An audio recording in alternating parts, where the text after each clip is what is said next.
Hi, my name is Laura Perkins. I'm the Emergency Response Organizer at Casa San José. We are a Latino community organization in the Pittsburgh area that advocates for and empowers the Latino community.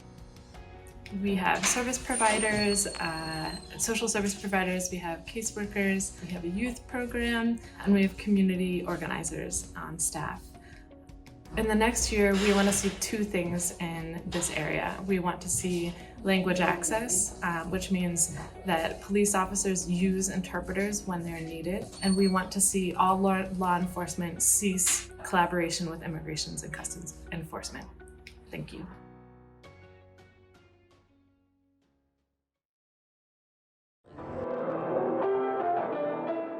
We started in 2014, and it was started by myself and my cousin, May Hudson, after her son, my cousin, which unfortunately was not my first nor last cousin, that was murdered in the streets of violence. Well, he was murdered along with Jan Randolph in 2014. So she came to me to do some meetings around getting his homicide solved. So the way that we take action is we have chapters in Mon Valley communities. We take complaints on a weekly basis, and we definitely get them. Now we're focused on over 15, and they're all Black women and Black girls, staying from police violence to school violence to housing violence, transportation injustice. It's just a realm of things, and we have several initiatives that we support, from police accountability to murders of Black trans women, and of course voting. So that's how we particularly take action.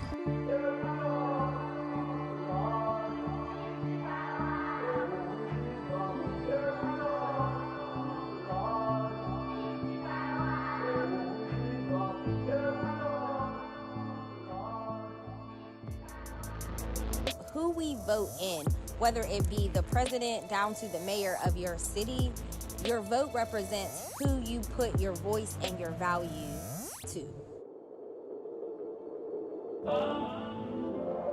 If you do not put people in power that actually have your best interests at heart, you are doing a disservice to you, your children, and your grandchildren, as well as your community.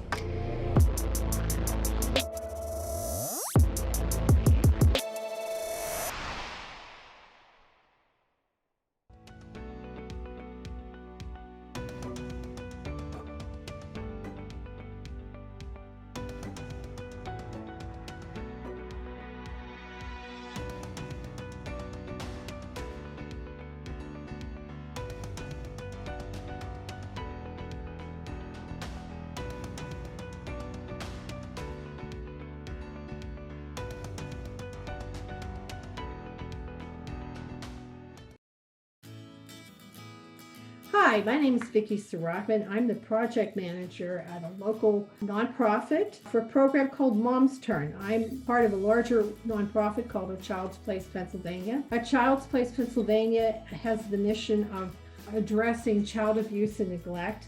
Child's Place also provides preventive services, and to that end, they decided to start Mom's Turn, which is a program aimed to moms who have been in the criminal justice system or are currently in jail or halfway house. Mom's Turn provides evidence-based parenting classes, anger management classes, and it also provides case management services for women who are in jail or recently released. Case management includes things like family reunification, finding employment, training, medical and physical health care. I am very much in support of the mission of this conference to increase pre-arrest diversion. I think anything that could prevent people from having felony on their record could only improve their lives. Mom's Turn would love to work with folks, and it doesn't matter how long they've been out of jail. At any rate, you can call us the old-fashioned way by phone, or you can try my cell phone, which is probably going to be more effective. I have an email.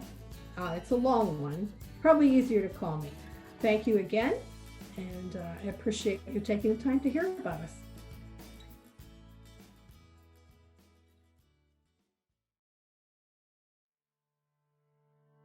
Hi, I'm Sarah Lenardi, and I'm the founding director of the Center for Analytical Approach for Social Innovation, or CAASI, at the University of Pittsburgh. So we look to support organizations that are serving the vulnerable population in Pittsburgh through research and through practical projects. One of the things that we are doing is working with service providers of the previously incarcerated to run RCT or randomized controlled trials on the effect of aftercare services on recidivism and well-being. And after George Floyd's murder, CAASI started an initiative called Grief to Action, which is a network of over 100 volunteers working against systemic racism. We focus on two initiatives. 412 CONNECT, which is a data platform that is trying to connect the university community with Black-owned businesses. Another project is a data platform to help citizens understand the police accountability process. So what I would like to see happen in Allegheny County in the next year is more integration of data sources relating to criminal justice and police accountability. With over 100 police departments, we really need regional solutions and coordination. Feel free to get in touch with us if you need to get more information or you would like to volunteer. Thank you.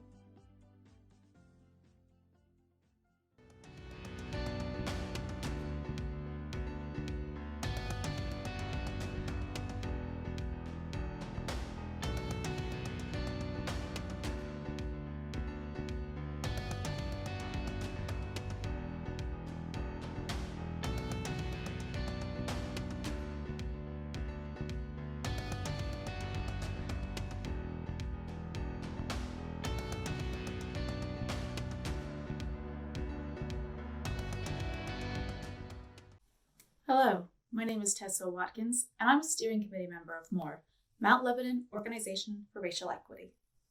I'm also a resident of Mount Lebanon, and our demographic is over 90% white. That's a result of decades worth of self-segregation. M.O.R.E is pursuing racial equality through justice reform and anti-racism education. We envision Mount Lebanon as an inclusive and diverse community by ending policies that breed racism. Our Anti-Racism Education Committee seeks to dismantle systems of inequity, racism, and injustice by educating our community and develop advocates, allies, and accomplices in the fight against white supremacy. Our Justice Reform Committee is our advocacy arm. They work to collaborate and agitate our local leaders to implement reforms that promotes transparency in policymaking, as well as educating our community on current social justice legislation and support for elections and the retention of progressive candidates in local and state governments. However, change starts with us, the people. We're not asking you for your money. We're asking for your ear and your voice. Please consider signing up for our newsletter at lebofightsracism.com to get our calls to action, because we need you. There's always more to love. Thank you.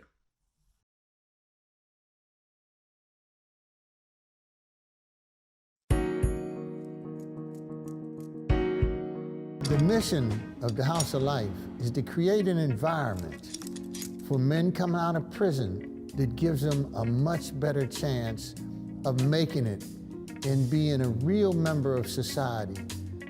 I think that it'll be the best thing that ever happened to them. Not only can we help these men stay out, but we can give them some positive things that they can get involved in. It's a necessity for those coming out the transition to make that a whole lot easier. And most of all, we want to try to keep these men from going back to prison.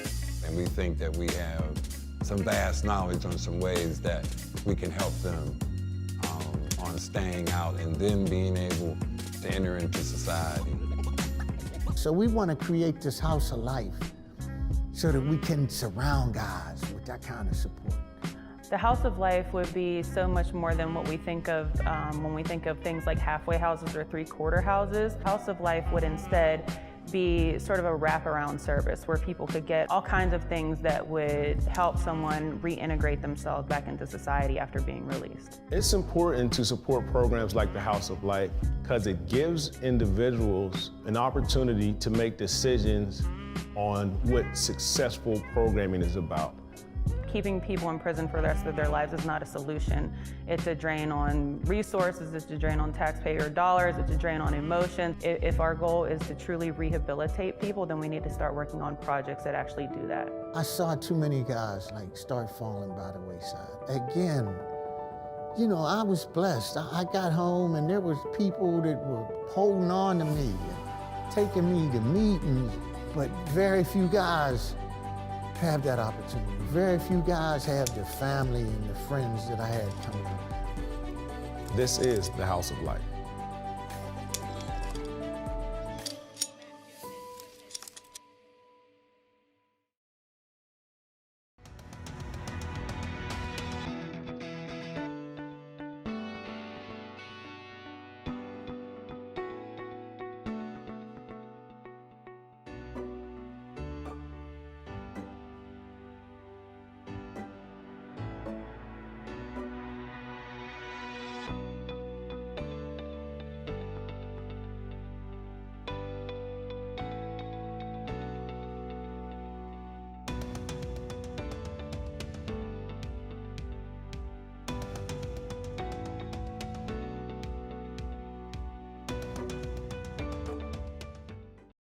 The Foundation of Hope is an interfaith, Pittsburgh-based nonprofit organization focused on listening to people's stories and helping them successfully re-enter their communities, reconnect with their families, and reestablish their relationship with God. Pretty peaceful and nice childhood. I was and am a recovering alcoholic and addict. So when I was 17, I went to prison for the first time. I was with some other young people. We stole a car up in Bellevue, and I got deeper and deeper into addiction over the years. As a result, I was incarcerated. Finding employment, finding a place to live, being able to feed and house and clothe myself, those were the big obstacles for somebody coming out of prison doing as much time as I did. A lot of the teachings that we would get, we would see these videos and we would repeat certain things that would lift our spirits and mind, body, and spirit. It was just good for me. For a long time, I was part of the destruction of my community. Now I like to be a part of the healing of the community. Hold on, pain ends. It does. At the Foundation of Hope, we believe in the inherent dignity of all people. We believe that our past does not define our future. We believe in second chances. We believe that our hopes are within our grasp. To share your story with us, call 412-321-3343 or visit our website at foundationofhope.org.